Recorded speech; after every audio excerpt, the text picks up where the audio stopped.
بالله من الشيطان الرجيم. بسم الله الرحمن الرحيم.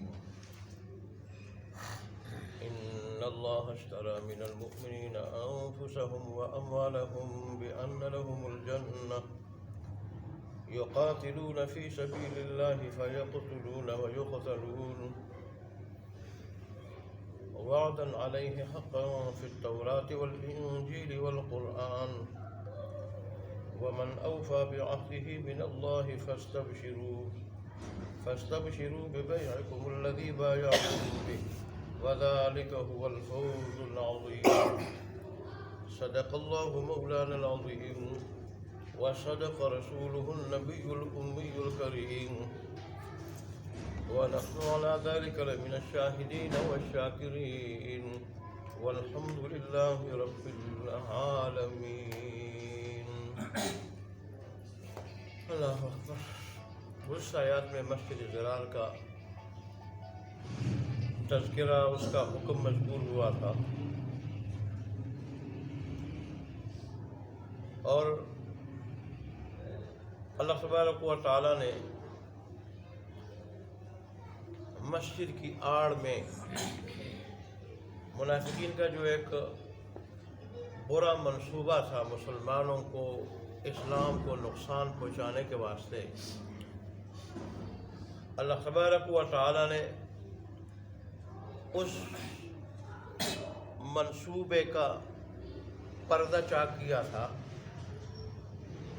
اور وہ اس منصوبے کے بارے میں بتا دیا تھا کہ یہ ہے تو نام مسجد کا، لیکن اصل میں یہ مسجد نہیں ہے. یہ مسلمانوں کو تکلیف پہنچانے کی، نقصان پہنچانے کی جگہ ہے، کفر پھیلانے کی جگہ ہے،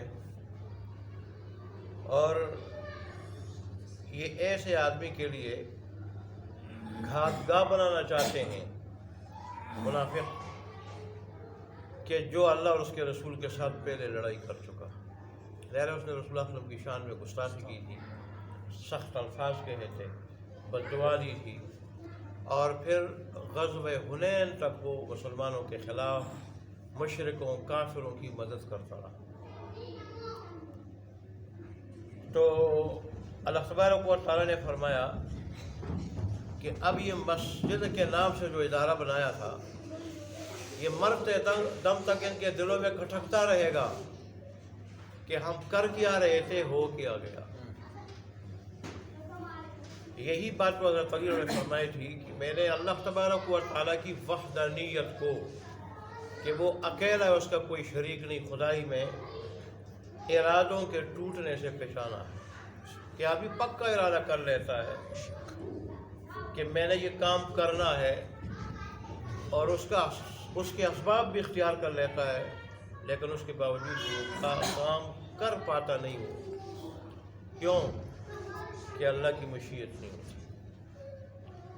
اللہ کی مشیت نہیں ہوتی تو وہ کام وہ کر نہیں سکتا. اس سے میں نے اللہ تبارک و تعالیٰ کی وحدانیت کو پہچانا. بہرحال ایسی اللہ تبارک و تعالیٰ نے یہاں پہ بھی یہی بات ارشاد فرما کے ہمیں، میں نے کل بتایا تھا، یہ بات سمجھائی ہے کہ ہوتا وہی ہے جو رب چاہتا. اور دوسرا، جو آدمی بھی دین کے خلاف، دیندار لوگوں کے خلاف جتنے منصوبے بنائے گا، اس کو منہ کی کھانی پڑے گی. وہ نہ دین کو کچھ بگاڑ سکے گا، نہ دیندار لوگوں کو کچھ بگاڑ سکے گا. میں نے سنا یہ جو ریوڑ مرکز بنا ہے، تو مرکز والوں کے خلاف حاجی عبدالوہاب صاحب اور ان کی جو جماعت تھی، ان کے خلاف بڑی سازشیں ہوتی رہی، اور ان کو لوگوں نے مٹانے، مارنے، قتل کرنے کے بڑے منصوبے بنائے، لیکن اللہ تبارک و تعالیٰ نے ان کی غیبی نصرت فرمائی تھی. کیوں؟ وہ اللہ تبارک و تعالیٰ کے دین کی تبلیغ کے لیے بیٹھے تھے. مقصد تھا اللہ کے دین کی تبلیغ. ایسے اور بھی بڑے علماء دیوبند پہ کیا کچھ مشکلات نہیں آئی. وہ کون سی مشکلات ہیں جو ان پہ نہیں آئی. اور گوروں کی جو حکومت تھی اس حکومت کی طرف سے جاسوس بھی آتے رہے ان کے اداروں میں، خانقاہوں میں، لیکن پھر جب وہاں سے جاتے تو مسلمان ہو کے جاتے، اور یا پھر کم از کم ان کے بارے میں ان کا ذہن صاف ہو جاتا یہ اللہ والے لوگ ہیں، اللہ اللہ کر رہے ہیں۔ ایسے بھی واقعات ہیں کہ انہوں نے خود پوچھا توکل، یہ تمہارے یہ مدرسے ادارے کیسے چلتے ہیں؟ تو انہوں نے بتایا توکل پہ۔ توکل کا کیا مطلب؟ کہ اللہ کسی کے ذہن میں ڈال دیتا ہے، دل میں ڈال دیتا ہے، وہ آگے دے دیتا ہے کچھ۔ تو اس وقت گوروں کی بات سمجھ میں نہیں آئی، لیکن بعد میں جب خود رہے وہاں پہ اور انہوں نے دیکھا کہ یہاں تو ان سے اللہ تبارک و تعالیٰ کی یاد کی آواز آ رہی ہے، ذکر کی آواز آ رہی ہے، تو وہ گورے پہ خود پیسے دینے پہ مجبور ہو گئے۔ اور جب انہوں نے پوچھا کیوں دے رہے ہو، کہ یہ دل کہہ رہے تھے، تو انہوں نے کہا میں جو تمہیں سمجھا رہا تھا، ہم جو تمہیں سمجھا رہے تھے، توکل اسی کو کہا جاتا۔ اللہ تبارک و تعالیٰ کے دین کے جب ہم خادم بن گئے تو جتنے بھی دل ہے یہ اللہ تبارک و تعالیٰ کے قبضہ قدرت میں ہے۔ اللہ تبارک و تعالیٰ نے سارے دلوں کو ہماری طرف، ہمارے اداروں کی طرف، کام کی طرف جھکا دیا اور لوگوں کو مجبور کر دیا، وہ خود آتے ہیں اور تعاون کرتے ہیں۔ اس طرح نظام چل رہا ہے۔ تو انہوں نے بھی بہت مٹانے کی کوشش کی، لیکن دارالعلوم دیوبند والوں کی سوچ کو، محنت کو، کوشش کو نہ مٹا سکے۔ ان کے پاس حکومت کی طاقت تھی اور ان کے پاس ایمانی طاقت تھی۔ ایمانی طاقت تھی، ظاہر ہے دنیاوی طاقت جب ایمانی طاقت سے ٹکرا جاتی ہے تو پاش ہو جاتی ہے۔ تو آج دارالعلوم دیوبند کی شکل میں جو ایک ابتدا میں چھوٹا سا مدرسہ بنا تھا، اپنی جگہ تو بہت بڑی یونیورسٹی ہے، لیکن اس کی شاخیں پوری دنیا میں پھیلی ہوئی ہیں، صرف پاکستان، انڈیا، بنگلہ دیش میں نہیں، پوری دنیا میں پھیلی ہوئی ہے، اور مسلمان اس پہ فخر کر رہے ہیں، فخر۔ یہ بات اللہ تبارک و تعالیٰ نے قرآن میں سمجھائی تھی، ورنہ ہمیشہ اسلام کا اور اسلام کے مخالفین کا یہی ٹکراؤ رہا ہے۔ وہ مٹانا چاہتے تھے، یہ بچانا چاہتے تھے، یہ مٹانا چاہتے تھے اور وہ مٹانا چاہتے، یہ بچانا چاہتے، اور اللہ نے ان کی مدد فرمائی اور وہ مٹا نہ سکے۔ گورے نے قرآن کو مٹانے کی بھی بڑی کوشش کی ہے، گورے نے، یہاں تک ایک موقع پر اس نے بڑے نسخے اکٹھے کیے اور اس کو سمندر میں پھینکنا چاہتا تھا۔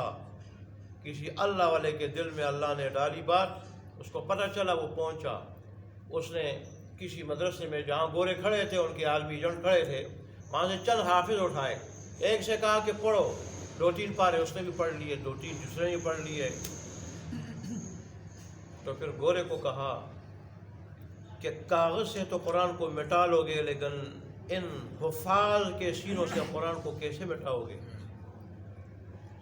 کیا اس کے لیے تم قتل کرو گے؟ اور تمہیں کوئی قتل کرنے دے دے گا اپنے بچوں کو؟ پھر گورے کی بات سمجھ میں آئی۔ اللہ نے 1400 سال پہلے ارشاد فرمایا تھا، میں نے اس کو نازل کیا ہے اور میں نے اس کی کیا کرنی ہے، حفاظت کرنی ہے۔ تو اللہ نے بات ہمیں یہ سمجھائی، اللہ ہمارا محتاج نہیں، اللہ کا دین ہمارا محتاج نہیں، قرآن ہمارا محتاج نہیں، ہم اللہ کے بھی محتاج ہیں، اس کے دین کے بھی محتاج ہیں۔ پکے ایمان والوں کا جو حال تھا اسے پیش کر کے، منافقوں کا جو حال تھا وہ پیش کر کے اللہ نے ہمیں یہ بات سمجھائی کہ جو اخلاص کے ساتھ قرآن پہ خود بھی عمل کرے گا، اوروں سے کرائے گا، قرآن اوروں تک پہنچائے گا، بیان کرے گا، تو اس کو کوئی مٹا نہیں سکے گا، اس کو کوئی مٹا نہیں سکے گا۔ اور جو قرآن کے خلاف چلے گا وہ خود مٹ جائے گا، جو قرآن کو مٹانا چاہے گا وہ خود مٹ جائے گا۔ آج کی آیات میں اللہ تبارک و تعالیٰ نے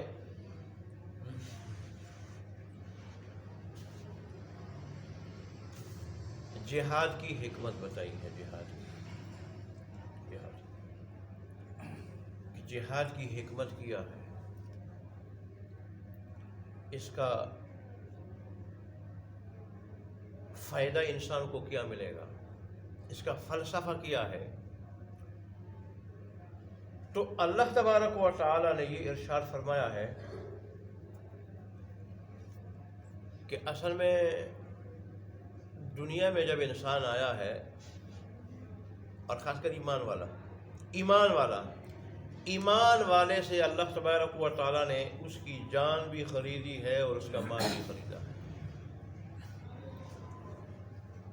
دیکھیں اس میں اللہ تبارک و تعالیٰ کا کتنا بڑا انعام ہے اور کتنی بڑی رحیمیت کریمیت ہے۔ ہماری جان کا حقیقی مالک وہ ہے، ہم نہیں ہیں۔ ہمارے مال کا بھی حقیقی مالک وہ ہے، ہم نہیں ہیں۔ وہ اگر ہمیں کہتا جان بھی لٹاؤ مال بھی لٹاؤ، ہمیں ایک نیکی بھی نہ دیتا، ایک نیکی بھی نہ دیتا، ہمیں کچھ اجر نہ دیتا، کچھ بدلہ نہ دیتا، تو بھی اللہ تبارک و تعالیٰ بالکل اس کو یہ حق تھا، اس لیے کہ اسی نے دیا ہے، جان بھی اسی نے دی ہے، مال بھی اسی نے دیا ہے، اور حقیقی مالک وہی ہے۔ یہی وجہ ہے جب بھی چاہتا ہے جان بھی لے لیتا ہے، مال بھی لے لیتا ہے، اور جب تک چاہتا ہے تو جان پاس ہوتی ہے اور مال بھی پاس رہتا ہے۔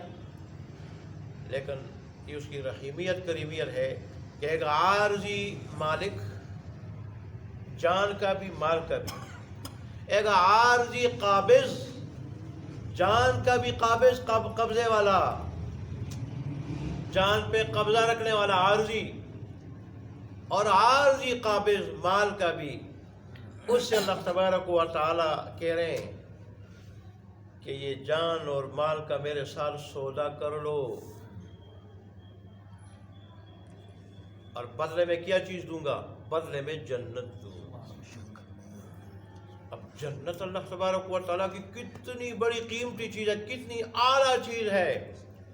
معمولی سی قربانی دے دی، چھوٹی سی قربانی دے دی، اور اللہ تبارک و تعالیٰ نے اتنا بڑا انعام دے دیا، اتنی بڑی نعمت دی اللہ تبارک و تعالیٰ نے۔ تو یہ اس کی رحیمیت اور کریمیت ہے۔ اللہ اکبر، اللہ اکبر۔ پھر اللہ تبارک و تعالیٰ نے فرمایا، اس کی وضاحت کر دی کہ یہ جو میں کہہ رہا ہوں کہ تمہاری جان بھی میری، مال بھی میرا، اور اس کے بدلے میں جنت ہوگی۔ جنت کیسے ملے گی؟ تو فرمایا کہ ایمان والے اللہ کے راستے میں لڑیں گے، اللہ کے راستے میں لڑیں گے، وہ قتل بھی ہوں گے، شہید بھی ہوں گے، اور دوسروں کو بھی قتل کریں گے، کافروں کو بھی قتل کریں گے۔ دیکھیں کافروں کی مثال معاشرے کے لیے ایسی ہے جیسے جسم کے لیے پھوڑا اگر نکل جائے، ڈاکٹر لوگ اس کو دیکھ لیتے ہیں، اگر وہ ایسا خطرناک ہو کہ اس کی وجہ سے باقی جسم خراب ہو سکتا ہے، تو پھر ڈاکٹر اس کا آپریشن کرتے ہیں۔ دیکھیں اس حصے کو کاٹتے ہیں کینچیوں سے، اور کاٹنے کے آلات سے کاٹتے ہیں، اور پھوڑا اور اس کے ارد گرد جو گوشت ہوتا ہے اس کو کاٹ کے پھینک دیتے ہیں۔ کیوں؟ باقی جسم خراب نہ ہو جائے۔ اس مقصد کے لیے کبھی پورا ہاتھ کاٹ دیتے ہیں، بازو کاٹ دیتے ہیں، بلکہ پاؤں کاٹ دیتے ہیں، پوری ٹانگ کاٹ دیتے ہیں، تاکہ باقی جسم بچ جائے اور وہاں تک یہ مضر اثرات نہ پہنچ جائے بیماری کی۔ تو ایسے یہ جو کافر ہے، ایسے جو مشرک ہے، ایسے ہی جو باغی ہے اور مجرم ہے، یہ معاشرے کے لیے ناسور اور اس پھوڑے کی طرح ہے۔ تو یہ اگر زندہ رہ جائیں، یہ اگر باقی رہ جائیں، تو ایمان والوں کا سارا معاشرہ ہی خراب کر دیں، مسلمانوں کا سارا معاشرہ ہی خراب کر دیں۔ اس لیے اللہ تبارک و تعالیٰ نے فرمایا کہ کافروں کے خلاف، مشرکوں کے خلاف، منافقوں کے خلاف اور باغی اور مجرموں کے خلاف تلوار اٹھا کے ان کے خلاف لڑو، ان کے خلاف لڑو۔ اور ظاہر ہے یہ معاشرے کے لیے اتنے خطرناک ہے، جو ان کو ختم کرنے کے لیے لڑے گا تو ان کا اجر اتنا بڑا کہ اللہ تبارک و تعالیٰ فرماتے ہیں کہ جنت کے سوا کسی اور چیز پہ میں راضی نہیں ہوں گا۔ جنت اللہ میں نصیب کرے۔ جنت تو ایسی جگہ ہے وہاں جب آدمی باہر سے ہی چکر لگائے گا، اندر جانا تو بڑی بات ہے، دنیا کے سارے غم بھول جائے گا انسان، سارے کے سارے غم بھول جائے گا، اللہ ہمیں نصیب کرے۔ اور حدیث شریف میں آیا ہے کہ جو آدمی جہاد کے لیے نکلتا، اور جہاد کے لیے نکلنا اللہ کی رضا کے لیے ہوتا ہے، کوئی دنیاوی مقصد کے لیے نہیں ہوتا کہ مجھے غنیمت کا مال مل جائے گا، دنیا مل جائے گی، نہیں، اللہ راضی ہو جائے، اللہ تبارک و تعالیٰ کا دین بلند ہو جائے، دین کا کلمہ بلند ہو جائے، اس لیے کوئی جہاد کے لیے نکلتا ہے۔ اور تو اللہ تبارک و تعالیٰ کا وعدہ ہے کہ میں ایسے آدمی کو جنت کی ضمانت دیتا ہوں، جنت کی ضمانت دیتا ہوں، اجر و ثواب بھی دوں گا، غنیمت بھی عطا کروں گا۔ ایک جنت کی میں کیا کر دیتا ہوں؟ ضمانت دے دیتا ہوں۔ اتنا بڑا عمل ہے، اتنا بڑا عمل ہے۔ اور احادیث اس سلسلے میں شہید کا کتنا بڑا اجر ہے، شہادت کتنی بڑی جو ہے نا وہ اللہ کی نعمت ہے، وہ حدیث تو میں بار بار کئی مرتبہ آپ کو بتا چکا ہوں، کہہ چکا ہوں کہ رسول اللہ صلی اللہ علیہ وسلم جیسی ہستی بھی بار بار اللہ کے راستے میں شہادت کی تمنا فرماتے تھے، تمنا۔ اتنا اجر اللہ تبارک و تعالی شہید کو دے گا اور اللہ کے راستے میں لڑنے والے کو دے گا۔ اے اللہ! اور ایک حدیث میں یہ ہے کہ دیکھو، شہید تو مجاہد تو ہر حال میں خیر میں، ہر حال میں اگر غالب ہوا تو اللہ اس کو اجر دے دے گا، غنیمت مل جائے گی، غازی بن کے آ جائے گا، اور اگر شہید ہوا تو ڈائریکٹ جنت میں پہنچ جائے گا۔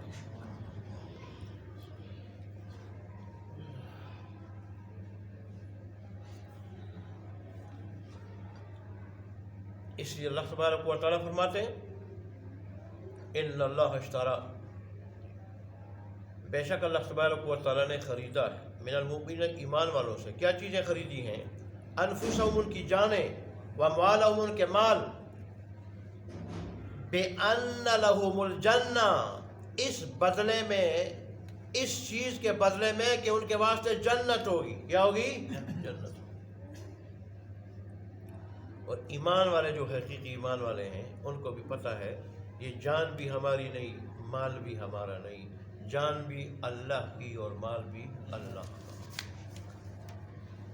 اس وجہ سے جہاد کے موقع پر ہو تو بھی جان کو اور مال کو، جان کو ہتھیلی پہ رکھے اور مال کو بھی اللہ تبارک و تعالیٰ کے راستے میں لٹا دیتے ہیں، اور اگر اس کے علاوہ ہو تو کمانے میں بھی اللہ کے حکم کو دیکھتے ہیں، خرچ کرنے میں بھی اللہ کے حکم کو دیکھتے ہیں۔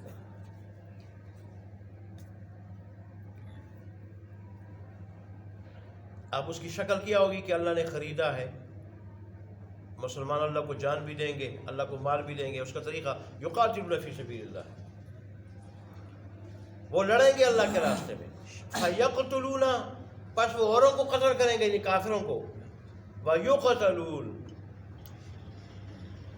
اور خود بھی قتل ہوں گے، شہید ہوں گے۔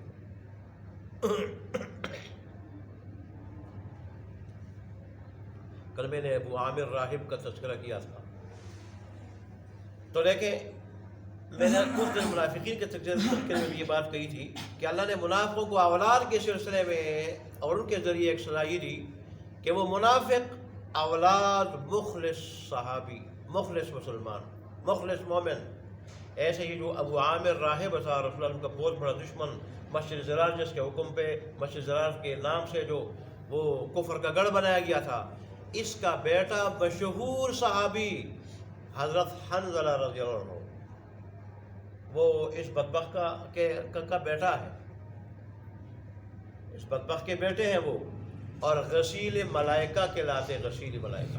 رسول اللہ نے فرمایا میں نے خود آسمان و زمین کے درمیان فضا میں دیکھا ہے کہ فرشتے اس کو غسل دے رہے تھے، فرشتے۔ اور پھر بیوی سے پھر اس بات کی تصدیق ہوئی کہ واقعی ان کو غسل کی حاجت تھی، اور پتہ چلا، ہماری ملاقات ہوئی، پتہ چلا کہ رسول اللہ صلی اللہ علیہ وسلم جو ہے نا جہاد میں ہیں، رسول اللہ جہاد میں ہیں، تو غسل کیے بغیر بس جلدی پہنچے اور لڑتے لڑتے شہید ہو گئے۔ اب ابو عامر کو اس سے تھوڑی تکلیف ہوگی، اس سے تو اللہ نے فرمایا کہ منافقوں اور کافروں کے مال اولاد کو نہ دیکھو، ان کے ذریعے میں نے دنیا آخرت دونوں میں کیا دوں گا؟ سزا دوں گا۔ یہ دنیا میں سزا دیتا ہوں، دے رہا ہوں، آخرت میں بھی ان کو سزا دوں گا، اور عالم برزخ کو بھی سزا دوں گا۔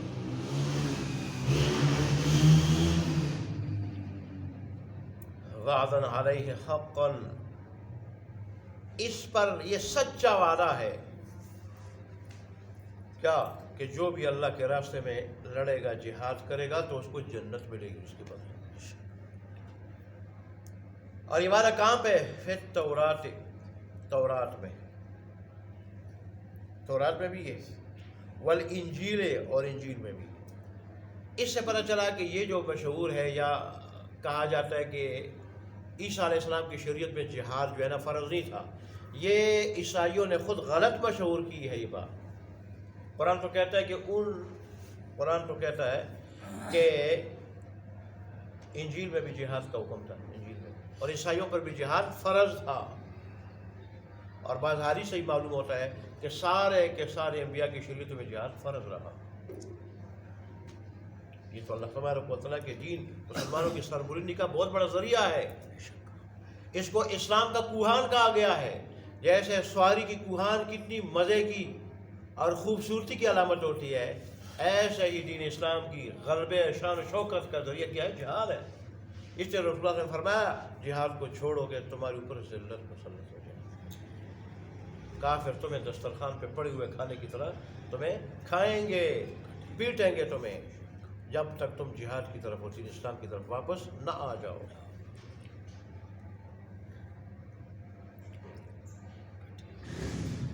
والقرآن، اور قرآن میں بھی اللہ تبارک و تعالیٰ کا یہ وعدہ ہے،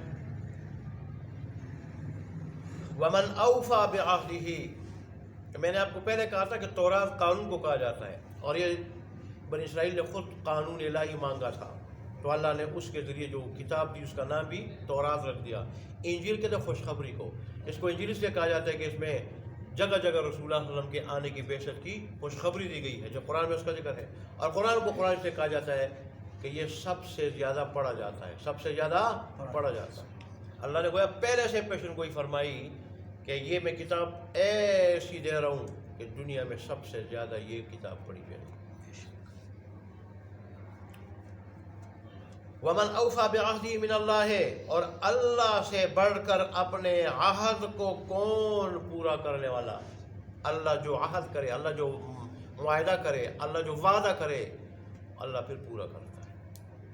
ایک تو اللہ تبارک و تعالی سچی ذات ہے، اس سے بڑھ کر کوئی اور ذات سچی نہیں ہو سکتی، اور دوسرا اللہ تبارک و تعالی عاجز بھی نہیں ہے، کامل قدرت والا ہے۔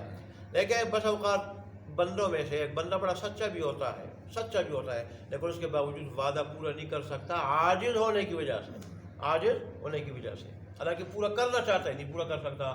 اللہ تبارک و تعالی جہاں سچا ہے اور سارے سچوں سے بڑھ کر سچا ہے، اور وہ اپنے وعدے کا خلاف نہیں کرتا، جیسے قرآن کہتا ہے، حدیث میں ہے، ایسے اللہ کامل قدرت والا ہے، وہ وعدے کے پورے کرنے سے عاجز بھی نہیں ہو سکتا۔ اے اللہ تبارک و تعالیٰ کس طرح ہمیں یقین دلائے کہ ہم قرآن کے پروگرام کی طرف آ جائیں، قرآن سے ہٹ نہ جائیں، پھر بھی اگر ہم قرآن کی طرف نہیں آتے تو ہم سے بڑے بدبخت کون ہوں گے؟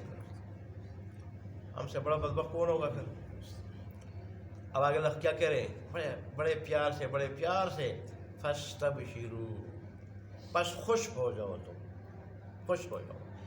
بِبَيْعِكُمُ الَّذِي، اپنے اس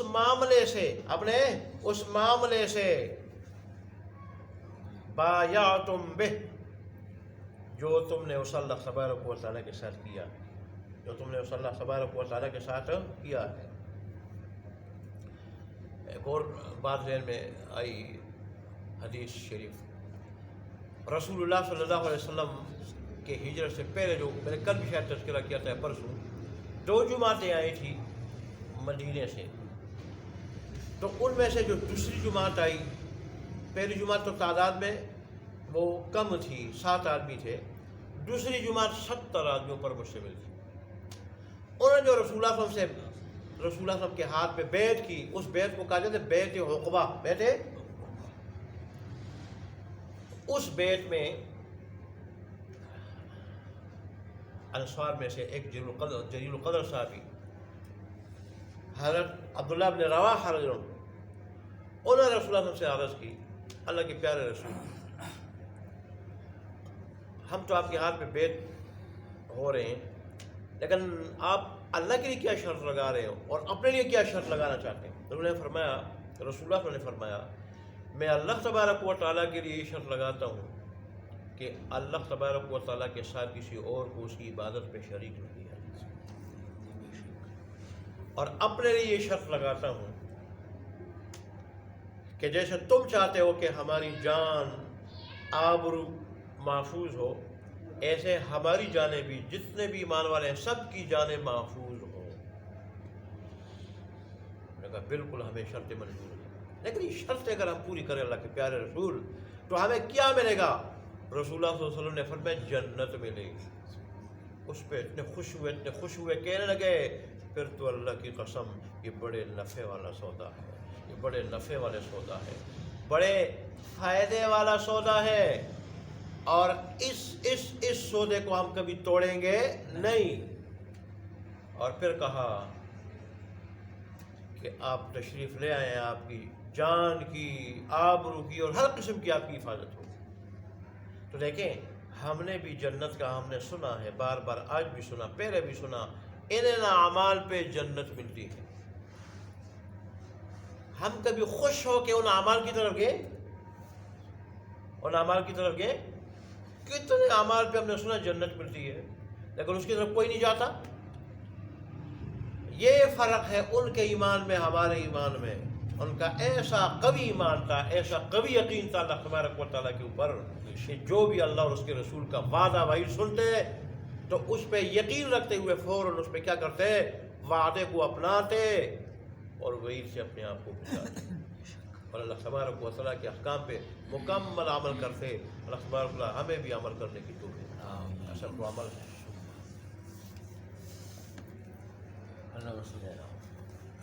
الحمد للہ رب العالمین والعاقبۃ للمتقین والصلاۃ والسلام علی رسول محمد وعلی آلہ وصحبہ اجمعین۔ ربنا ظلمنا انفسنا وان لم تغفر لنا وترحمنا لنكونن من الخاسرین۔ ربنا آتنا في الدنيا حسنة وفي الآخرة حسنة وقنا عذاب النار. اللهم إنك عفو كريم تحب العفو فاعف عنا مولانا. اللهم إنا نعوذ بك من فتن المحيا والممات. اللهم انصر الإسلام والمسلمين. اللهم أعز الإسلام والمسلمين. اللهم انصر من نصر دين محمد صلى الله عليه وسلم واجعلنا منهم. اللهم اخذل من خذل دين محمد صلى الله عليه وسلم ولا تجعلنا منهم.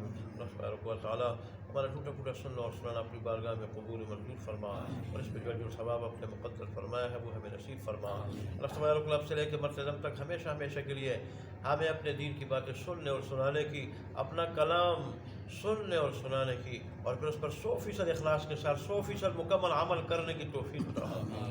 اللہ تبارک و تعالیٰ کامل الایمان لوگوں کی جو صفات ہے وہ ہم میں مکمل پیدا فرما، وہ ہم میں مکمل پیدا فرما۔ اللہ تبارک و تعالیٰ منافقوں کی اور کافروں مشرکوں کی جو صفات ہے ان سے ہماری مکمل حفاظت فرما ہے۔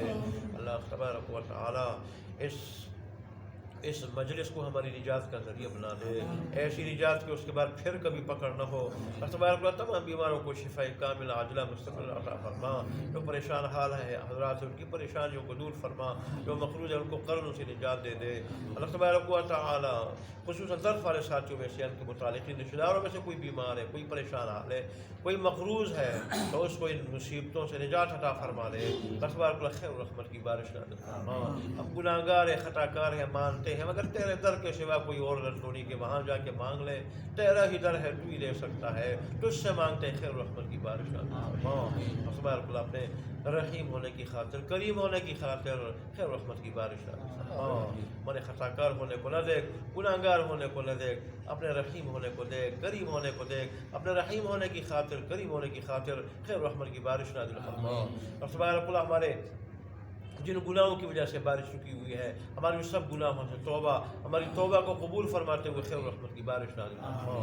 اللہ تبارک و تعالیٰ آپ کی مجلس میں یہ دعا مانگ رہے ہیں، آپ کے گھر میں یہ دعا مانگ رہے ہیں۔ اللہ تبارک و قرآن کی مجلس ہے، اللہ تبارک و ایسی مجلس ہے جس کو رحمت کے فرشتوں نے آسمان تک گھیر لیا ہے۔ اللہ تبارک و ساری کی ساری ان رحمتوں اور برکتوں کی خاطر ہماری دعاؤں کو قبول و منظور فرما اسماء رب و تعالیٰ میں دنیا آخرت دونوں کی خوشیاں نصیب فرما دونوں کی مصیبتوں سے بچا دنیا آخرت کی خوشیاں ابتدائی سے نصیب فرما دنیا آخرت کی مصیبتوں سے ابتدائی سے محفوظ فرما ہم سے راضی ہو جا ایسا راضی ہو جا کہ پھر کبھی ناراض نہ ہو ہماری دعاؤں کو قبول و منظور فرما امین یا رب العالمین یا حی یا قیوم ربنا تقبل منا انك انت السميع العليم وتب علينا انك انت التواب الرحيم وصلى الله تعالى على خير خلقه محمد وعلى اله وصحبه اجمعين برحمتك يا رب جزاكم الله